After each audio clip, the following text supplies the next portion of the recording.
Hey guys, tonight we're sailing straight into trouble, because you, my friend, are about to find yourself in the middle of a Viking raid. Not a reenactment. Not a museum tour. A full-on, panic-inducing, there goes my house kind of situation. You live in a quiet little coastal village, where the goats know your name, and the most exciting thing that's happened this month is the baker's apprentice sneezing into the flour. But all of that calm? It's about to disappear like fog on a sunny morning. So before you get comfortable, take a moment to like the video and subscribe, but only if you genuinely enjoy what I do here. And hey, drop a comment telling me where you're watching from and what time it is, especially if it's past midnight. Now, dim the lights, maybe turn on a fan for that soft background hum, and let's ease into tonight's journey together. The day begins like any other, with mist curling over the sea and the salty air clinging to your sleeves. You stretch, you yawn, and you eye the horizon. That's when you see it, a thin line cutting across the water, low and dark. It's too straight to be a wave, too coordinated. And then you hear it, oars slapping the water in rhythm. Thunk, thunk, thunk. It's the kind of sound that doesn't belong in your world. It belongs to men who wear fur, carry axes, and don't mind setting things on fire before breakfast. You stand frozen, squinting into the distance. Maybe it's a trading vessel? Maybe it's just lost? Or maybe, just maybe, you're about to become the footnote in someone else's saga. Your village has no walls. No army. Just a few brave lads with pointy sticks and more courage than actual training. One of them, old Arnulf, swears he once wrestled a bear. Today, he's struggling to hold his pitchfork the right way up. Your body moves before your mind catches up. You start shouting. Others emerge from their homes, still half asleep, rubbing their eyes and frowning at the distant shapes. The elder points at the church bell. You and two others dash toward it, nearly tripping over your own feet as you grab the rope. You pull with all your might. The bell gives one slow, groaning clang, then another. It's not the loudest alarm in history, but it's something. Chickens scatter. Children cry. Somewhere in the distance, the goats begin to panic, as if they know exactly what's coming. The Longship glides closer, its dragon-headed prow cutting through the fog like a blade. You can see the figures now. Tall, broad-shouldered men with iron helmets, glinting mail, and axes slung across their backs. They look calm. Too calm. Like people who've done this before. One of them raises a horn to his lips and blows a deep, guttural blast that vibrates in your ribs. It's not just a sound. It's a statement. We're here, and there's nothing you can do about it. There's a moment where everyone just stares. You, the villagers, the Vikings. It's like the opening move in a terrible game of chess. You want to run. Your legs disagree. The blacksmith curses, grabs a hammer, and bellows for everyone to get inside the Mead hall. People scramble. Some clutch their children. Others carry baskets of grain like that's going to do anything. The Mead hall isn't exactly a fortress, but it's big, and it has a door. That's more than you can say for most houses here. As you sprint toward it, you glance back at the shore. The ship lands with a scrape of wood on sand. Vikings jump overboard, water up to their knees, already shouting to each other in a language that sounds like thunder and knives. One of them is laughing. Not the fun at a party kind. More the, I can't wait to swing this axe kind. Your heart pounds. Your feet slap the dirt. You almost trip on a rock, catch yourself, and make it to the hall. Inside, it smells of old ale and sheep grease. The door slams shut behind you, and someone shoves a wooden beam across the frame. You're safe. For now. Probably. Maybe. You turn to face the room. There's not much in here. Benches, barrels, a few terrified faces. The baker is crying. The blacksmith's knuckles are white on his hammer. And you're trying to remember how breathing works. Because this isn't a drill. This is a Viking raid. And you've just rung the bell that told them where to start. You're packed inside the Mead hall with at least 30 other villagers, most of whom are trying not to make eye contact with the reality outside. The walls are timber. The roof's thatched. The only real defense you have is a single door, a handful of farming tools, and a collective hope that maybe, just maybe, the Vikings will get bored and move on. Spoiler, they won't. Outside, the shouting grows louder. You hear heavy boots hitting the ground. Then comes the first bang on the door, sharp, solid, and a little too casual, like knocking before breaking down someone's front gate. A few villagers jump. Someone lets out a quiet prayer to a saint whose name you don't quite catch. Another bang. Louder this time. You brace your back against the wooden frame, feeling each thud vibrate into your spine. The blacksmith is muttering about holding them off. You're not sure if he's brave or just deeply in denial.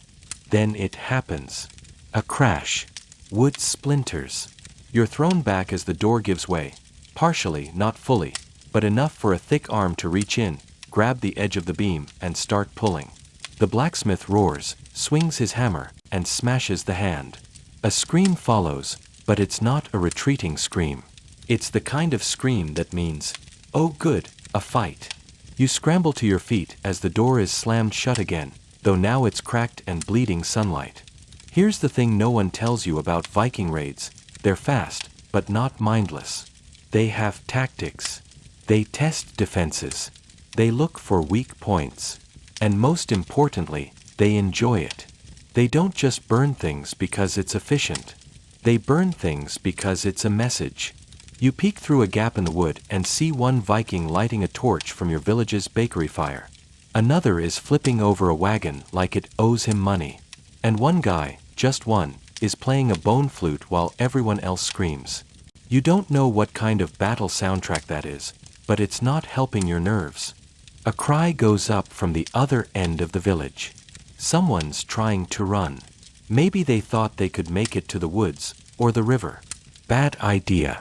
You can't see them, but you hear the result, a wet crunch, a short scream, then silence. The Mead hall goes even quieter. That's when you realize you're waiting for your turn. And that's a terrible feeling. Your hands shake. You're holding a pitchfork. Not very heroically, more like someone holding a dinner fork at a very weird meal. Then the elder speaks. His voice is dry and slow. If we run, we die. If we fight, we might live. Or die faster. Comforting stuff. But it sparks something. The blacksmith nods. A few others do too. You, on the other hand, are still trying to decide if hiding behind the ale barrels would make you a coward or a genius. Another crash. The door finally gives. This time, they come in. There's no slow motion. No cinematic hero moment. It's chaos.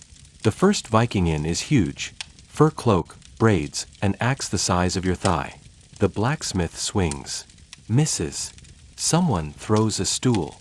You jab with your pitchfork and actually make contact, but it's like poking a bear with a twig. He shouts, not in pain, just in surprise. Then he grins. That's somehow worse. The room explodes into movement. Screaming. Pushing. The fire is knocked over, and smoke begins to fill the hall. You're coughing. People are grabbing whatever they can. Chairs, ladles, even a candle stand. One of the Vikings catches his foot on a spilled barrel and slips. You don't cheer, but you do take the opportunity to dive out a side window. You land hard, roll in the mud, and come up gasping.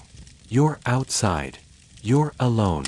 You're not safe, but you're not trapped anymore. Behind you, the Mead hall groans. Flames start licking the roof. The Vikings aren't just raiding now, they're burning. You take off running. Past the pens. Past the well. You trip on something soft. It's a goat, bleating wildly, just as confused as you are. You pick yourself up and keep going. Toward the woods. Toward anything. You don't look back. Not yet. You just run. Because in a Viking raid, surviving isn't about fighting back.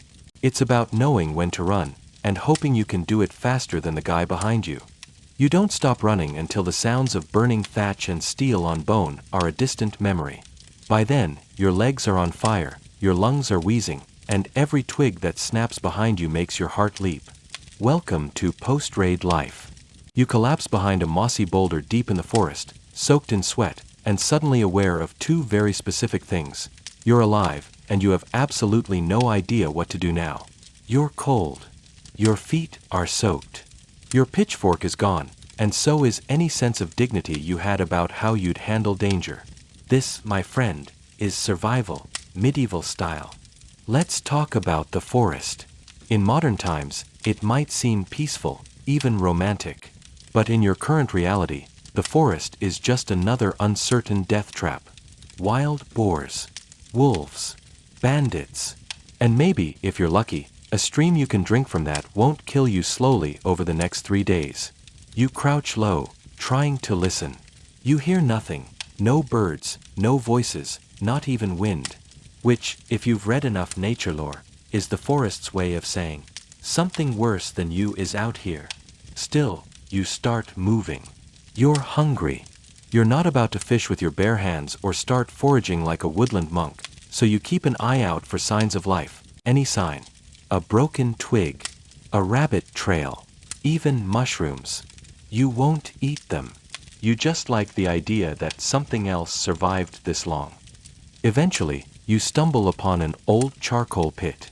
A pile of blackened logs, half sunk into the forest floor, overgrown with weeds.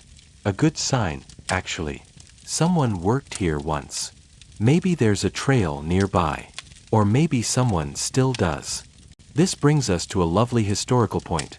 In early medieval Europe, especially in areas that saw regular Viking raids, folks didn't just rebuild villages. They started hiding them.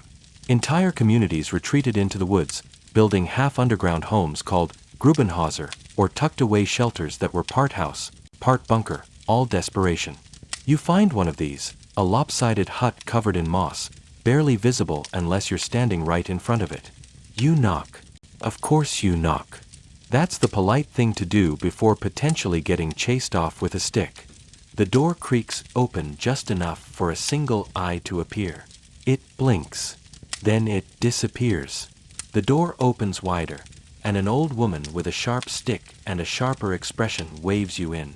You're one of the burned ones, she says, not unkindly, but not exactly offering tea either. You nod. Collapse again. This is the closest you've felt to safe since breakfast. She lets you sit near her hearth. It's little more than glowing coals and smoke, but it's warm. She offers you a cup, something brown, something bitter, something vaguely like bark. You drink it anyway. And here's where the weird part starts. She tells you things. Like how she saw the longships last season. How they always come in threes. How they don't just raid, they leave watchers in the woods to catch runaways. Oh, and how one might be following you right now. Haha. Sleep tight. The academic debate, by the way, is whether these Viking watchers were an actual tactic or just local folklore. Some historians argue that it makes no tactical sense. Vikings moved fast and left faster. Others point to stories from the Anglo-Saxon Chronicle and Irish annals that suggest more methodical operations. Either way, you decide not to sleep too deeply tonight. Later, under a heap of furs that smell like goat, you stare at the cracked wooden beams above you and try to remember how this day started. You were feeding chickens. Now, you're curled up in a stranger's forest hut, still jumpy at every wind gust. Your village is likely gone. Your friends, no idea. And you're just one of many survivors in a world where surviving the raid is only the beginning. When morning comes, it doesn't arrive with birdsong or sunlight. It arrives with a stiff back, the musty scent of animal hides, and the old woman's stick poking your foot. Up, she says. I'm not running a monastery. You blink, groggy, and take stock. Still alive. Still sore. Still not sure what comes next. She tosses you a crust of bread that feels like it was baked before the last lunar eclipse. You chew anyway. Hunger outranks dental health. You step outside into a fog-thick dawn. The forest feels different now, less sinister, more sad. The kind of quiet that settles after chaos. A few deer tracks cross the soft dirt path near the hut. The air smells of pine, ash, and the faintest whiff of fear. You're not sure if it's yours or the forest's.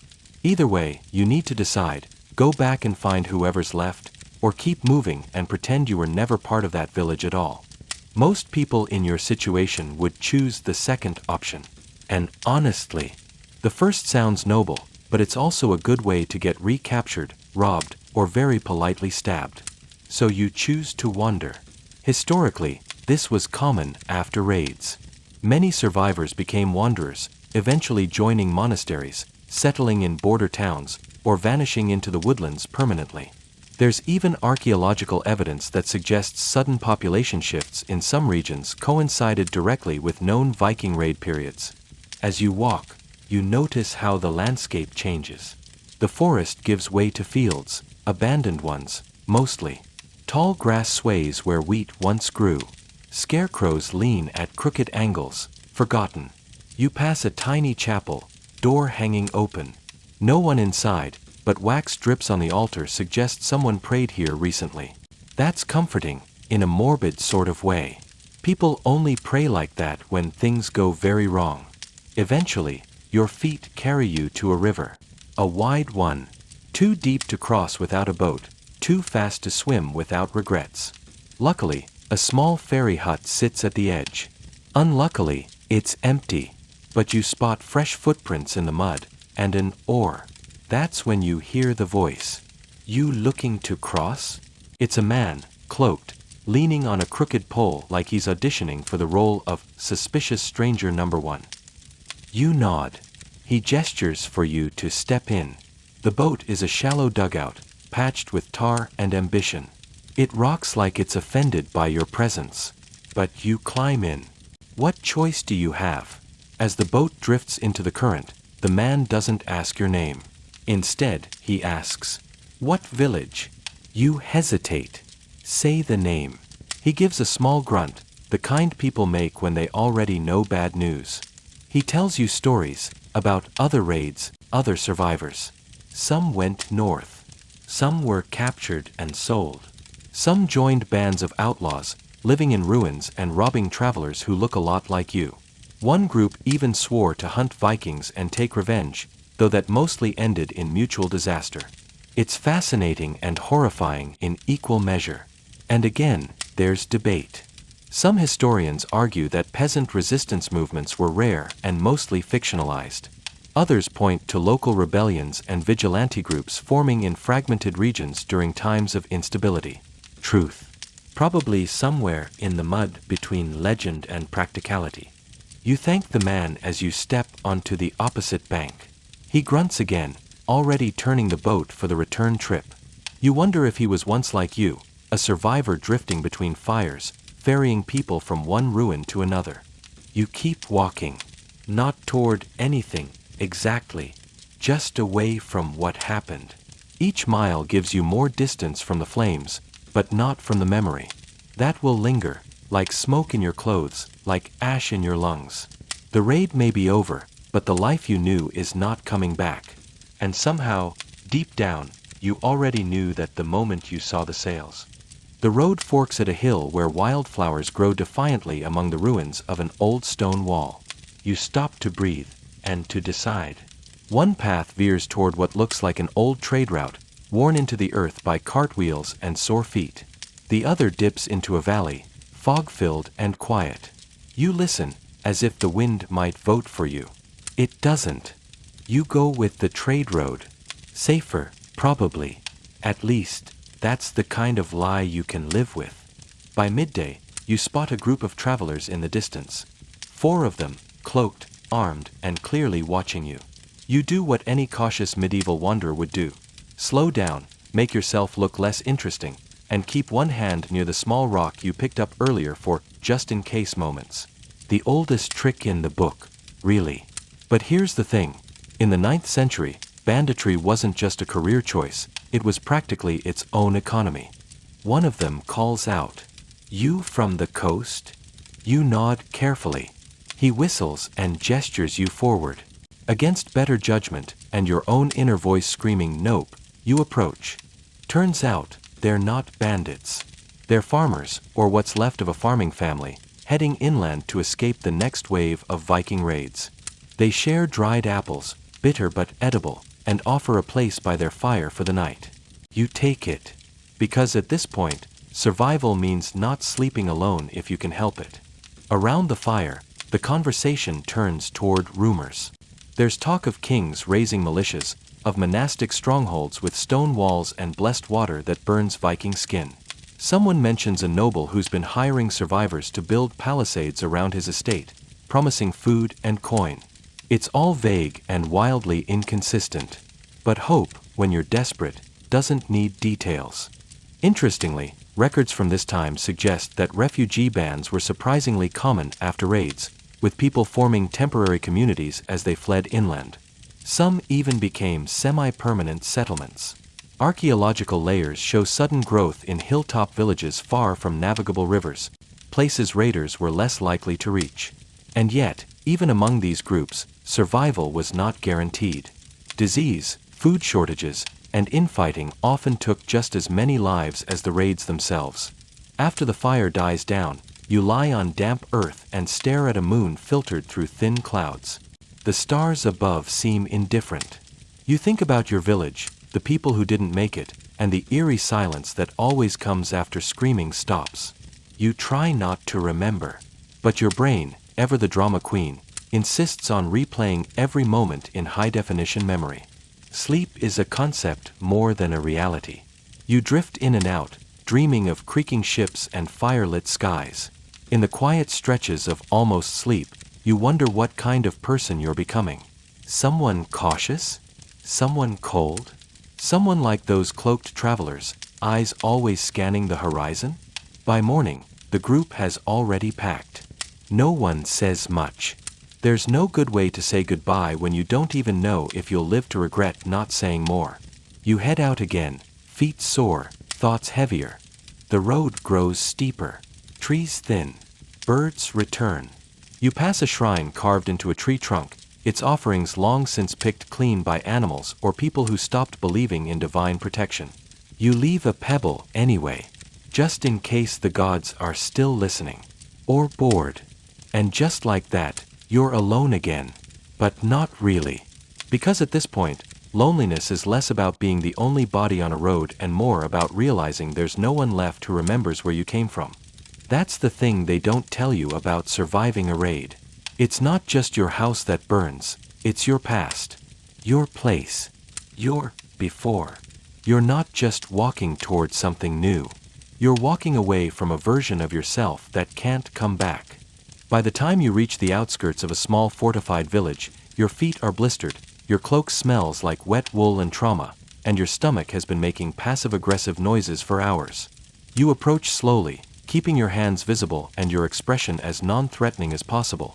Think, just a lost lamb, not potential Viking scout. A boy on the palisade sees you and shouts down to someone. Within minutes, a short, square-shouldered man appears at the gate with 2 guards behind him, all carrying spears that look well used and not just for show. He asks you the same question you've heard all week. You from the coast? You nod again, carefully. It's a gamble. Coastal refugees are sometimes welcomed for the news they bring, and sometimes blamed for luring danger. Today, luck rolls in your favor. The gate creaks open and you're ushered in, but not without being thoroughly patted down. One guard takes your knife, sniffs it for some reason, then hands it back. You try not to take it personally. Inside, the village smells like boiled turnips and soot. Everything looks patchwork, walls built from whatever wood and stone was available, roofs that look like they might blow away if someone sneezed hard enough. But there's life here. Children darting between legs, someone weaving baskets near a fire, chickens complaining about their existence. Compared to the smoldering silence you left behind, it's practically a metropolis. You're directed to the headman's hut, where you sit on an uneven bench and are offered weak ale. He listens as you recount your story, nodding grimly. When you finish, he leans back, scratches his beard, and says, "Well, you're either very lucky or very cursed. Either way, you'll earn your keep." Which is how you end up hauling buckets of water from a spring 2 miles outside the village, guarded by 2 boys with slings and the world's most unimpressed goat. Glamorous, it is not. But it's work. And more importantly, it's community. That night, you share a straw mattress with 3 others in a smoky longhouse. Someone's feet are on your arm. You don't care. You sleep. For the first time in days, you wake to the sound of a rooster and not screams. Life in the village settles into a rhythm. There's a shared sense of holding your breath, a tension beneath every smile. People speak softly, especially about the coast. One elderly woman insists she once saw a Viking eat a whole rabbit raw. Another claims they melt into mist at dawn. You suspect both stories are exaggerated, but you nod anyway. Superstition is as much a survival tool as a sharp blade. Historically, villages like this were the backbone of post-raid survival. Archaeological records suggest sudden population spikes in inland areas, often with layered construction indicating rapid growth. These makeshift communities relied heavily on oral news networks. Refugees like you became the primary way distant villages learned of upcoming threats. So, in a way, your trauma is someone else's early warning system. You're assigned a new job, firewood patrol. It involves walking the edge of the nearby forest with a cart, a stick, and the uneasy feeling that something's watching you. Spoiler alert, it's usually just deer. Usually. One morning, you find a fresh set of tracks in the mud. Boots, not bare feet. Viking boots, someone whispers when you show them. A hush spreads through the village like spilled oil. The headman tightens security. Night watches double. Kids stop playing. And just like that, you remember. This piece was always a pause, never a promise. Still, there's resilience here. People laugh, even if it's nervous. Meals are shared. Someone plays a carved flute badly, and no one tells them to stop. And you, yes, you, start to feel like a person again. Not just a survivor. Not just a shadow of someone who once had a home. But you're also learning. Every day teaches you something new about this brutal, beautiful world. Like how smoked fish tastes better than it looks. Or how gossip travels faster than arrows. Or how even in the face of fear, humans are astonishingly good at pretending things are okay. For themselves, for their children, for the gods, if they're listening. One evening, sitting by the fire, someone asks if you'll ever go back to the coast. You don't answer. Because you don't know. Because maybe you already know. You wake before the sun rises, not because you have to, but because sleep has become a fragile, twitchy thing, easily startled and quick to flee. The village is still wrapped in mist, the kind that clings to your skin and makes even the trees seem like they're holding their breath. Today, the headman assigns you to guard duty on the northern ridge. It's not exactly a promotion, more like, you look like you won't immediately faint if trouble shows up. You trudge up a muddy slope with another villager named Eirik, who hasn't smiled once since you met him. He carries a bow that's seen better centuries and a dagger tucked into his boot. You, on the other hand, are handed a sharpened stick and a chunk of dried boar meat. Congratulations, you're now official cannon fodder. At the ridge, you perch beneath a crooked pine tree and scan the horizon. There's nothing but forest, a ribbon of river, and your own breath fogging up the view. Eirik offers you a swig from a skin that smells like regret and fermented apples. You politely decline. He drinks anyway. The hours drag, broken only by the occasional rustle in the brush.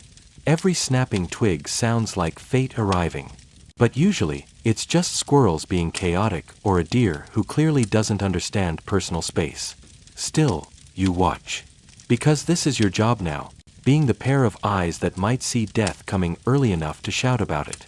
Historically, early warning systems in Viking-threatened regions weren't exactly advanced. No towers, no bells. Just humans, tired, anxious, underpaid humans, posted in strategic spots, armed with little more than instincts and second-hand weapons. Scholars still debate how effective these setups were, though they agree on one thing. Most warnings came after the first barn was already on fire. Around midday, Eirik nudges you and points. There, far in the distance, is a dark shape moving along the river. A boat. Not a Viking longship, but a simple trader's canoe, paddled by a man with no urgency in his strokes. Eirik relaxes. You try to breathe again, but the tension never fully leaves. That's the thing about fear, it doesn't ask for permission to stay. When your shift ends, you descend the hill and pass a group of children playing with straw dolls. One of them has drawn tiny red slashes on its face. It's a Viking, she tells you proudly. You nod and keep walking. You don't have the heart to explain that the real thing doesn't look nearly so dramatic. Or that, if the real thing comes, no one in this village will have time to paint anything. That night, you're invited to a communal meal in the main hall. It's a tight, smoky space packed with more people than seats, but it's warm, and the food, mostly root stew and a suspicious-looking sausage, is edible. Someone's playing a drum made from goat hide, and the rhythm is oddly comforting. For a moment, you forget the world outside. You almost believe in safety again. You sit beside a man with a long scar across his cheek who says he once traded with Norsemen in the north. According to him, not all Vikings were raiders.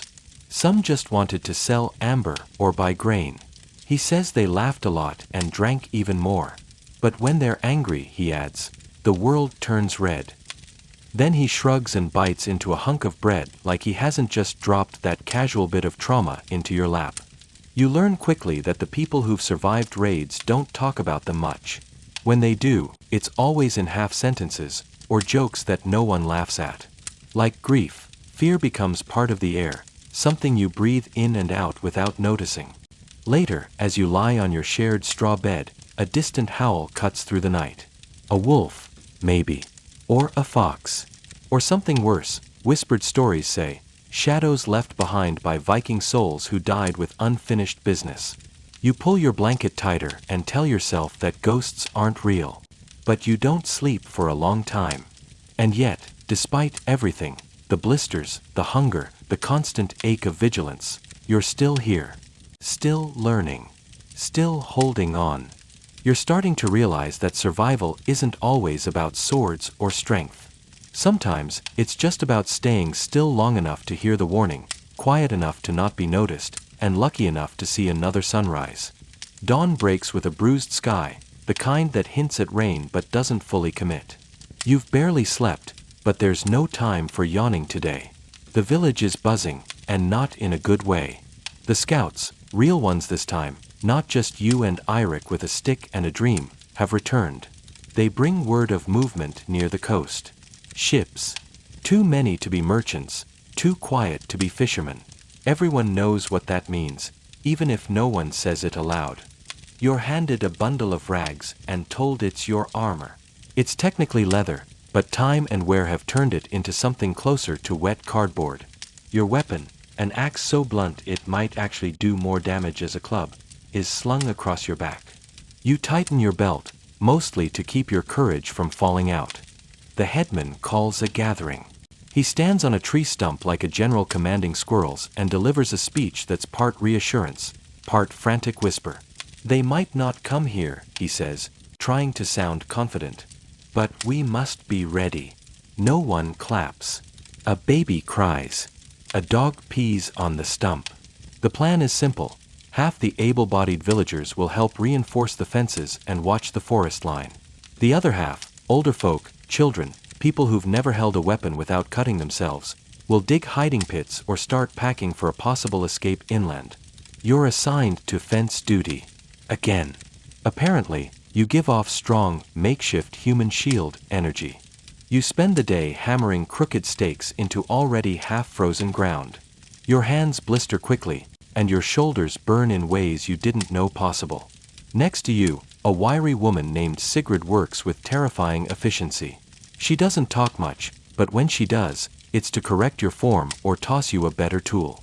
She was born here, has survived 2 previous raids, and wears a necklace made of boar tusks. You decide not to argue with anything she says. Around midday, someone starts singing. It's not a war song, but an old lullaby about rivers and stars. Others join in, voices wavering but determined. It's a strange moment, fragile, beautiful, and so deeply human that it makes your throat ache. Even the birds seem to quiet for a while. You remember reading that Viking raids weren't always surprise attacks. Sometimes, settlements had days, weeks even, to prepare, depending on trade routes and weather. Some historians argue that Viking leaders intentionally made their presence known to intimidate and destabilize rather than purely to pillage. Of course, there's still plenty of debate about this. As usual, scholars can't quite agree whether the terror was tactical or simply an unavoidable consequence of, well, being Vikings. By late afternoon, your arms feel like cooked noodles, and the fence looks like it was designed by a drunk beaver.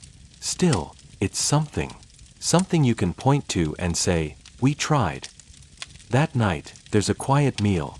No music, no jokes. Everyone chews in silence, listening for sounds that don't belong. One man claims he saw a raven circle the well 3 times, a bad omen. Another swears he heard drums in the forest. Nobody sleeps.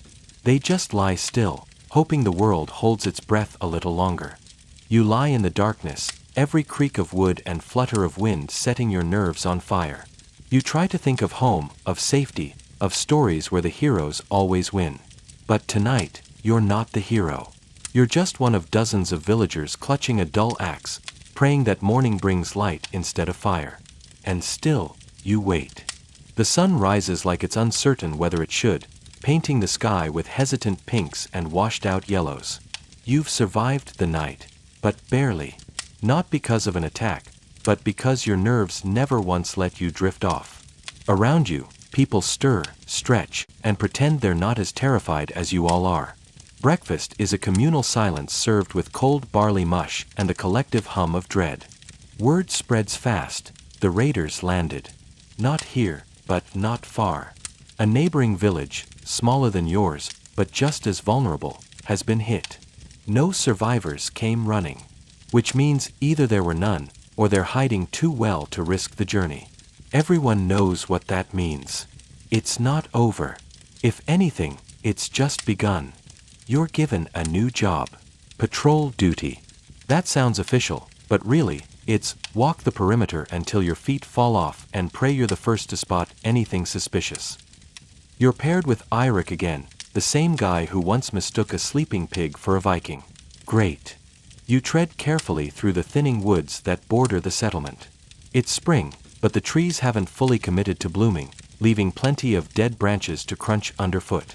You wince at every sound. Eirik hums a funeral dirge. You tell him to stop. He hums louder.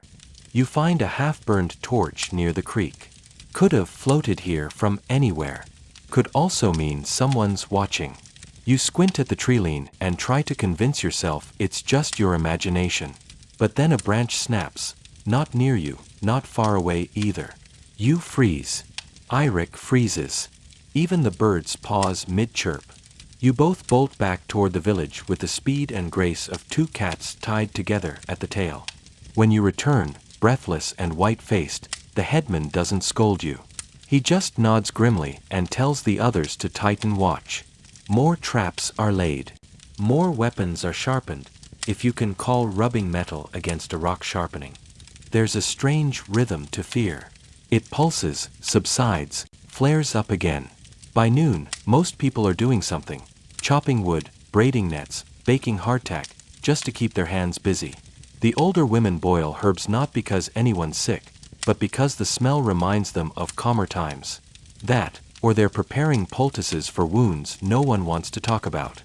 You sit with Sigrid again, this time weaving a rope net. She teaches you with a tone that suggests she'd rather be fighting bears. You ask her if she's scared. She says, of course. But scared doesn't mean useless. Then she knots the rope like it owes her money. Historical records say that Viking raids weren't always pure chaos. Some were strategic, timed with harvests or religious festivals when villagers would be distracted. Others were almost ritualistic, following patterns that made them terrifyingly predictable. Some historians believe this wasn't just about stealing, it was about sending a message. A loud, flaming, axe-filled message. The sky darkens again, clouds gathering like a silent audience. No one jokes tonight. Even Eirik is quiet. You eat your hardtack in silence and eye the fence like it's the only thing standing between you and a nightmare. Spoiler alert, it is. As night falls, the lookout in the eastern tower calls out. 2 shadows on the far ridge. Could be deer. Could be scouts. Could be nothing. But once again, no one sleeps. You lie down next to your axe, ears straining. Every sound is louder in the dark. A frog sounds like a falling tree. The wind rustles leaves in a rhythm suspiciously like footsteps. You try to steady your breathing. You fail. At some point, you doze off, not from comfort, but from exhaustion. Just enough to dream of fire and longships and the sound of drums. You wake up gasping, not sure whether it was a dream or a warning. Morning hasn't come yet. By the time the sun rolls back over the hill, you've managed a total of 27 minutes of sleep, and all of it in 3-minute increments. You look like something dragged out of a swamp, and frankly, you smell worse. But congratulations, you're still alive. Not everyone is, though. The news comes before breakfast. A scout found what's left of the neighboring village. Smoke-stained earth, trampled paths, and silence. So much silence. Not even dogs. No survivors, no bodies. Just wreckage, like the land itself had been clawed open and abandoned. Some say that's worse than finding bones. Your village is now officially on high alert, which is a fancy way of saying you're building a second fence out of panic and random sticks, and sleeping is now considered a tactical liability. You, naturally, are promoted to lookout duty. Top of the North Tower. No shade, no cover, and the absolute best view of your own doom. As you climb up, the wind picks up. It always does at height. You wrap your arms around yourself and scan the tree line, squinting against the early light. There's nothing. And that's exactly what makes it terrifying. Because if you were a Viking, you wouldn't march down the main path with a banner and a drumline. You'd sneak. You'd wait. You'd learn how people moved when they were most tired, which side of the fence had the loosest stakes. And that, dear listener, is what we call psychological warfare. You remember something one of the elders said, a Viking doesn't have to kill you to win. He just has to make you believe he's already here. Poetic. Depressing. Accurate. To pass the time, you catalog what you'd do differently if you were invading. That corner by the storehouse? Weak spot. That gap near the well? Practically a welcome mat. You almost want to draw a map and send it to them just to make it fair. Below, the villagers carry on. Kids are kept indoors. Women and older men are sharpening sticks into spears that would break on first contact. But it's the trying that counts, right? You watch as the blacksmith's apprentice tries to mold scrap metal into something blade-adjacent. He burns himself twice and gives up. You don't blame him. Lunch is a chunk of stale bread tossed up to you by Eirik, who misses and hits your shin instead. You're starting to miss him from before he talked. Around mid-afternoon, a cloud of birds erupts from the trees in the west. Just birds, maybe. Could be a fox. Could also be a warband. You report it anyway. Better safe than scorched. And here's the wild part. The Viking raids were rarely random. Contrary to their modern image, these weren't just wild berserkers frothing at the mouth. Many Viking leaders were calculated, even business-minded. They studied maps, knew trade routes, and some even issued contracts for split loot. Organized chaos, if you will. Historians still argue whether certain raids were state-sanctioned operations or glorified freelance piracy with a marketing department. Night falls again. You descend the tower with legs made of soup. The village is quieter than usual. Everyone is conserving energy.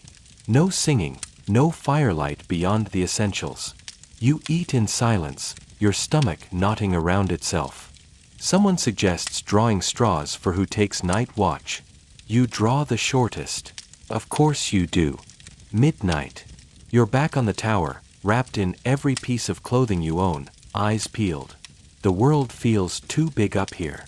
The trees sway like they're whispering secrets. Somewhere in the darkness, an owl hoots, and you nearly leap into the next century. Then you see it. Not much. Just a flicker. A reflection. Something metallic? It vanishes before you can focus. You blink and rub your eyes, heart hammering. Could be nothing. Could be a scout. Could be the start of the end. You don't raise the alarm yet. Not without confirmation. You stare into the dark until your vision swims. Still nothing. But your gut tells you, you're not alone tonight. By sunrise, your entire body aches in ways you didn't know were physically possible. You've spent the whole night on the lookout, arms cramping from holding a spear you've never used and eyes burning from chasing shadows. But guess what? No raid. No warband. No Viking doing parkour through the treetops. Just silence, and your own imagination slowly setting up camp in your brain. Still, you report the flicker you saw. The village elders exchange looks. One of them mutters something about, the Longships always come after the quietest nights, and you'd really appreciate it if people could stop being ominous at breakfast. Today's mission? Reinforce the palisade. Again. Because there's nothing like dragging sharpened logs uphill while sleep-deprived and existentially anxious. You're assigned to the southern perimeter, right where the ground turns swampy and every step is an invitation to twist your ankle. While you and a few others haul wood, a runner returns from a neighboring settlement 2 valleys over. He brings bad news. Another village hit, burned to the ground, livestock gone, not even time to ring the bell. You feel a cold prickle climb your spine. That's 3 in a week. The pattern is tightening. By noon, your arms are jelly and your tunic is soaked in a combination of sweat, mud, and mild despair. There's a moment when you seriously consider pretending to faint. But before you can commit to the bit, something real happens. The horn sounds. It's not the full alarm, not the everyone scream and run blast. It's the quick one. The we might have seen something one. You drop your logs and sprint uphill. Everyone converges near the watchtower. One of the scouts claims to have seen sails, long, narrow ones, low on the river, far enough to be unsure, close enough to panic. You don't even bother catching your breath. You're assigned to evacuation prep.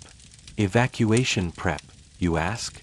Isn't this the part where we all band together and heroically defend our home? Apparently not. Because real history isn't a movie. It's messy, scared, and often involves packing up grandma and hoping for the best. And if you're wondering whether historical records support this vibe, absolutely. Some settlements built entire escape routes. Others had pre-negotiated tribute payments, like, please don't torch our homes, here's a sack of silver and a pig. You help carry bundles of supplies down to the cave behind the waterfall, the unofficial hideout. It smells like bat droppings and moss, but it's safer than open ground. Everyone's nerves are on edge. People speak in whispers. A few older villagers sharpen knives with shaking hands. One kid quietly cries into her mother's tunic. No one comforts her. They're all too busy pretending they're not scared themselves. Here's the wild part. While you're elbow deep in relocation logistics, someone brings up an old tale about a raid from a generation ago. The story goes that when the Vikings came, one man dressed as a mad prophet and danced naked around the fire, scaring them off. Historians still debate whether that's true or if it was just a weird fever dream someone had. But it sparks a serious discussion about decoys, fake fires, and disguising the village as already burned. You stay busy. It's the only way not to unravel. You help move chickens, which is harder than it sounds, because chickens do not appreciate being clutched by anxious humans and hauled toward caves. One escapes and bolts into the woods. You salute its bravery. By sunset, the sky looks like blood and charcoal. The watchtower posts no new sightings. Maybe it was nothing. Maybe it was everything. The tension is so thick you could slice it with the rusty butter knife in your belt pouch. The elders gather for one last talk. Some want to flee entirely. Others insist that abandoning the village is surrendering. You're not invited to vote. Instead, you sit near the fire and eat cold barley porridge while pretending it's heroic stew. Tonight, you'll sleep in shifts. No one rests for long. You lie in the cave with your back against a rock, spear across your lap, and listen to every twig snap, every gust of wind. You imagine what it's like on the other side of the river. Maybe someone's watching you right now, waiting for the moment you relax. And yet, despite everything, sleep finds you for an hour. You dream of water and fire, and a ship with eyes painted on the prow, silently drifting toward you. The next morning arrives with a strange kind of silence, too quiet to feel comforting. The birdsong is hesitant, like even the sparrows are holding their breath. You stretch your arms and realize you've slept in your boots, cradling your spear like a teddy bear. It's not even weird anymore. Back in the village square, everyone's moving slowly. The exhaustion is bone deep now. You haven't had a proper bath in days, and your tunic smells like boiled turnips and existential dread. But today, you're assigned a special job, shadowing the blacksmith. Why? Because he's one of the only people in the village who knows how to repair weapons properly, and if a raid actually happens, you'll need every blade, axe, and pointy stick functioning at peak death possible performance. Inside the forge, it's all heat, sweat, and hammer strikes. The blacksmith is a mountain of a man who says very little and occasionally drinks from a mug you suspect contains something stronger than ale. You mostly run errands, pumping the bellows, fetching charcoal, cooling blades. Every clang rings in your ears like a funeral bell. You watch as a bent sword gets reheated, hammered flat, then sharpened to a wicked edge. There's something weirdly calming about it. Controlled destruction. Useful fire. And then a boy comes running. Not full sprint, but fast enough to raise eyebrows. Smoke, he pants. Far trees. Everyone freezes. The blacksmith doesn't stop hammering. Soon after, the horn sounds. This time, it's the full alarm. You dash outside. On the ridge to the north, a plume of black smoke rises in a lazy spiral. You know the landscape by now. It's not from a campfire. Someone burned something big. The elders are already shouting. The scouts confirm, a small group of longships has landed 2 villages north. The timeline. Hours. Maybe less. Now things move. Fast. You're told to gear up. That rusty helmet you hated yesterday? Now it's your best friend. You cinch it down so hard it hurts your ears. You grab a shield. It's heavy and smells like goat hide. Your spear feels too short, your tunic too thin, and your bravery. Well, you left that somewhere near the blacksmith's mug. You're posted at the southern field wall. It's not a real wall, just a waist-high wooden barrier, meant to keep in sheep, not bloodthirsty raiders. Still, you kneel behind it, trying to look brave while your heart tap dances in your chest. Other villagers prepare in their own ways. The old priest starts chanting. One woman paints red streaks under her eyes, swearing it's a charm of protection. A handful of younger fighters rub ash on their arms, trying to look terrifying. You smear a bit on your cheeks just to fit in. And then it happens. One of the scouts spots figures on the ridge. Not close, but not far. Shadows. Moving fast. One has a round shield on his back. Another glints with chainmail. The alarm is raised again. Not drills. Not theory. This is it. People scramble. Children are rushed into the cave. Elders are hidden behind barrels in the cellar. A few chickens escape again. You really should have tied them better. The plan, as hastily agreed, is to wait. Don't engage. Don't panic. If they pass by, fine. If they attack, hold the line long enough for the others to flee. You kneel. You breathe. You try to remember every piece of advice you've ever been given. Don't drop your shield. Don't scream. Don't break the line. Aim for the legs if you're scared. You are definitely scared. Someone whispers a joke beside you. Maybe it's just traveling merchants with a very dramatic style. You don't laugh. The shadows grow clearer. You can make out helmets now. Beards. Axes. They're not running. Not yet. But they're walking with a confidence that says they've done this before. Probably 100 times. And that's when something strange happens. They stop. They gather at the ridge. You hold your breath, waiting for a war cry. But instead, one of them raises a horn. Not a weapon, a signal. They blow it once. And then they turn. The scouts later confirm it. They changed direction. Moved toward another village. Maybe the terrain looked better. Maybe your crude fortifications convinced them you weren't worth the trouble. Or maybe they just like playing with people. History doesn't say. That's the thing scholars still debate. Why did some Viking raiders bypass one target and destroy another? Was it strategy, terrain, or sheer whim? No one knows for sure. But you, standing in the mud, heart pounding, arms shaking from holding a spear too long, you don't care why. You just know they didn't come. Not today. You fall to your knees. Not out of prayer. Just release. You survived something that didn't even happen. And that might be the scariest part. After the non-battle, you feel strangely hollow. Like someone wound up a toy soldier and forgot to let it spring. The adrenaline is still humming in your veins, but there's no fight, no glory, no heroism. Just sweat, mud, and a weird sort of embarrassment. You didn't flee, sure, but you also didn't get to prove anything.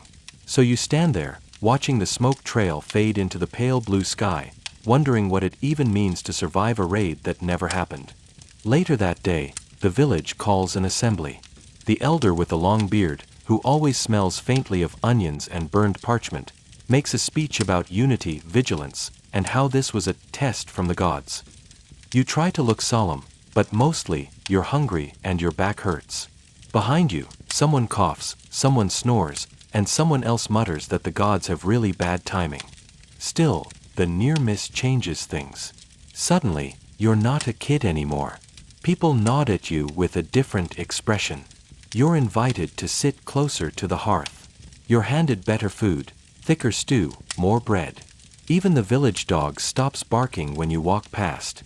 You've leveled up, just a little. Then comes the night. Sleep doesn't come easy. Not because you're scared, but because your body is confused. It was ready to fight, then told not to. Your muscles ache with unused energy. Your mind replays the sight of the Vikings turning away, over and over again, like a loop stuck on the most anticlimactic scene in cinematic history. And that's when the nightmares start. Not of blood, not of fire, just that horn sound echoing endlessly across an empty valley. You jolt awake with sweat on your neck and your heart drumming like a blacksmith's hammer. Outside, the wind whistles, and every shadow looks like a helmeted silhouette. By morning, you're part of the rebuilding effort. The blacksmith has new orders: fortify the southern gate. The weavers are told to make heavier cloaks for winter defense. Even the kids are roped in, gathering kindling and drying meat. You're assigned to fence duty. The real kind, this time. No sheep. Here's where you learn a strange truth. Sometimes surviving a raid means doing everything after it, not during. You dig trenches. You haul timber. You help hang lookout bells in trees. Someone even tries to train the village goose to honk when strangers appear. That plan doesn't go well. During one lunch break, an elder tells you about the last real raid, the one that came in the dead of winter, when everyone's guard was down and the village didn't even have weapons prepped. They took everything but the snow, he says, staring into his broth like it contains Viking secrets, and left no firewood behind. You ask what they did afterward. Survived, he says. Badly. It's a reminder that survival isn't glamorous. It's not about swordplay or noble speeches. It's about waking up the next day and doing the work, whether or not the Vikings show up. One of the stranger tasks you're given involves digging a communal pit, to store salted fish, apparently, but also to hide children if things get ugly. You lower yourself into it to pack down the earth, and for a moment, it feels like you're digging your own grave. But then someone tosses down a smoked herring and says, "Welcome to your studio apartment." You laugh. Genuinely. As night falls again, the mood in the village shifts. People sing. The mead flows more freely. The horn is tested one more time, just to make sure it still works. It does. It always does. You sit near the fire with others your age, retelling the almost raid like it's already a legend. Each time, the details get more dramatic. There were 10 longships. I saw a Viking blink. I think one of them had 2 axes and a pet wolf. You're all lying, a little, but in a good way. Fear transmuted into folklore. A wandering monk, yes, there's always one of those, offers a theory over his soup. Maybe they were scouts. Just testing the edges. Measuring fear. You nod, not because you believe him, but because it sounds smarter than anything you've come up with. And as you drift off that night, your body sore, your belly full, you realize, you have survived a Viking raid. Not the kind with burning rooftops and cinematic duels, but the real kind. The kind that makes your stomach churn and your soul feel like stretched leather. The kind that teaches you vigilance, teamwork, and the value of really good fences. History may not remember this one, but your heartbeat will. You wake up to the sound of wood being chopped and someone loudly insisting that yes, the goat does belong inside the hall during an emergency. The village is buzzing again, not with panic this time, but with plans. You're part of a new team now, one assigned to keep watch on the cliffs above the fjord. Apparently, you're now trustworthy enough not to fall asleep standing up. You're flattered, maybe? Your shift involves a lot of sitting in the wind and squinting at distant waves, trying to tell the difference between a whitecap and a sail. Someone brings up the idea of painting rocks to look like shields, just to psych out any passing longships. It sounds silly. You end up doing it anyway. Hours pass slowly, marked only by gulls fighting and your stomach growling. But beneath the boredom, there's a strange calm. The kind that comes from knowing you've prepared. Sort of. At dinner, someone pulls out a bit of bone carved with runes and starts reading omens. The gods say we will face trials, she announces dramatically, before slipping on a turnip and falling into the fire pit. She's fine. You laugh harder than you should, probably from exhaustion. It hits you how humor works here, not just as entertainment, but as survival. If you can laugh, you can keep going. You find your rhythm in the days that follow. Watch duty. Repairs. Practicing with a spear that feels more like a broomstick with a grudge. One of the older men teaches you how to throw it. Pretend it's someone who owes you fish, he says. You actually managed to stick it into a target once. Cheers erupt like you've just slain a dragon. That night, they let you have extra dried apples. Not everything feels medievally macho though. You also help reinforce thatched roofs, chase pigs that have developed a knack for escaping the pen, and learn that if you step barefoot into a stinging nettle patch, you will cry. A lot. And loudly. Some evenings, elders tell tales of past raids, how one warrior held a gate alone, or how a clever widow once dumped boiling porridge on an invader. Each story has the weight of myth and the questionable details of drunk memory. Still, they stick in your mind. They make survival seem like an art form. Not a passive thing, but something you craft, moment by moment. Then comes the twist. Word arrives that a nearby village was raided after all. A small one, tucked behind the hills. Nothing left but smoke and echoes. The messenger's face says more than his words. It rattles everyone. The elder calls for another meeting. There's no yelling this time. Just a quiet agreement.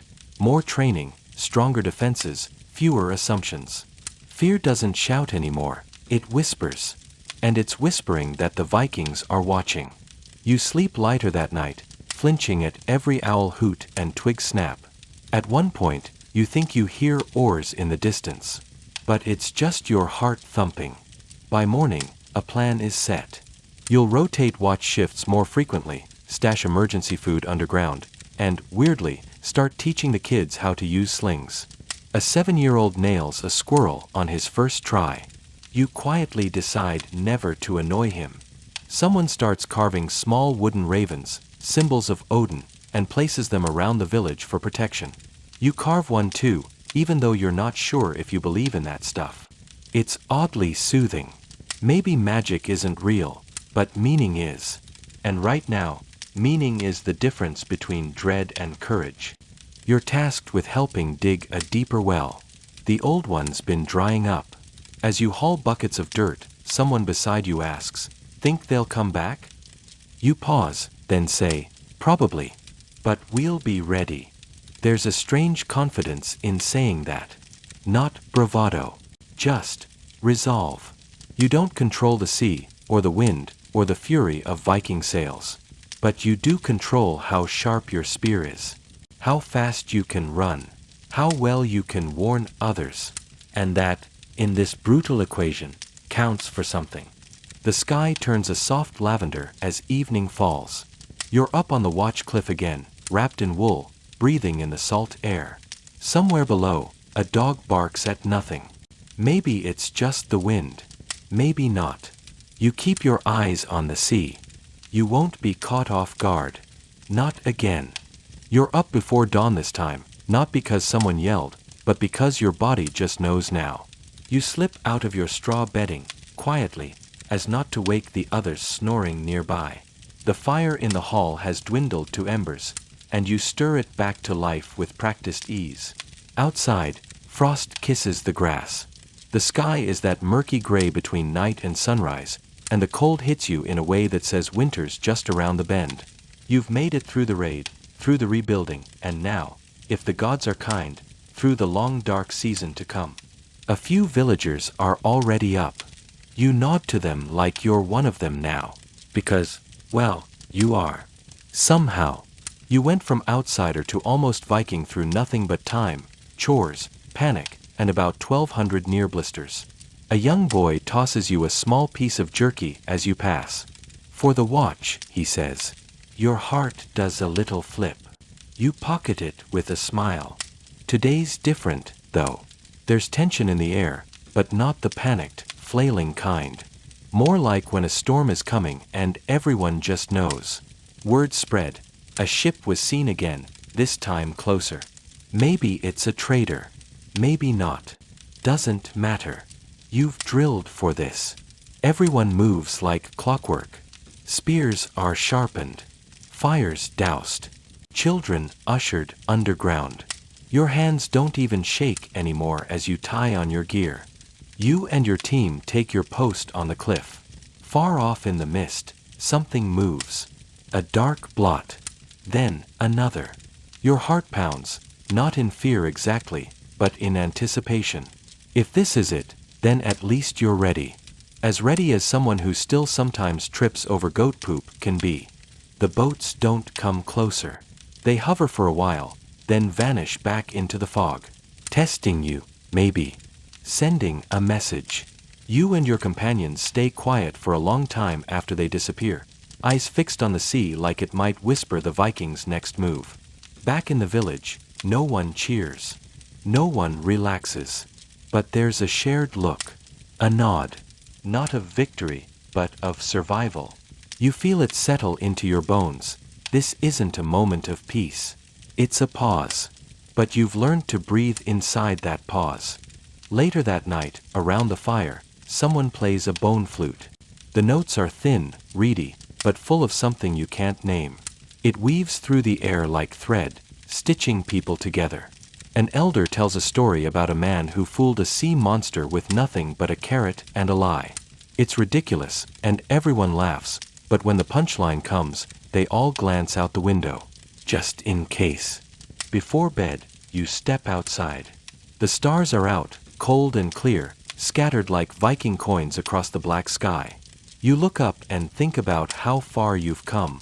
Not in distance, but in who you are. You're still afraid. That part never leaves. But you've learned how to stand up anyway. How to hold a spear. How to carve meaning into wood. How to spot sails in the mist. That's survival. That's victory enough for tonight. You crawl under your furs, body sore, mind tired, and let out a long breath. You're not safe. Not really. But you're not helpless either. And that's a kind of peace. The fire crackles low now, a gentle rhythm echoing through the wooden beams of the hall. Your breath rises in slow clouds as you settle deeper beneath the furs.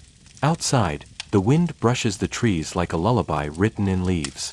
The day is behind you, the cold, the drills, the distant sails, and none of it matters in this quiet moment. You're still here, still breathing. You shift slightly, your body remembering every stone you walked over, every bucket you lifted, every whispered story around the fire. There's something grounding in the simplicity of survival. It doesn't have to be grand or heroic. Sometimes, it's just staying warm, staying still, and staying kind. Above you, the rafters hum with night sounds. The stars wheel slowly in the sky. Somewhere in the distance, a fox yips once, then disappears back into the darkness. You let your eyelids grow heavy. Whatever tomorrow brings, raiders, frost, or just more chores, you'll face it. But for now, for just this sliver of night, you can rest. You've earned that much.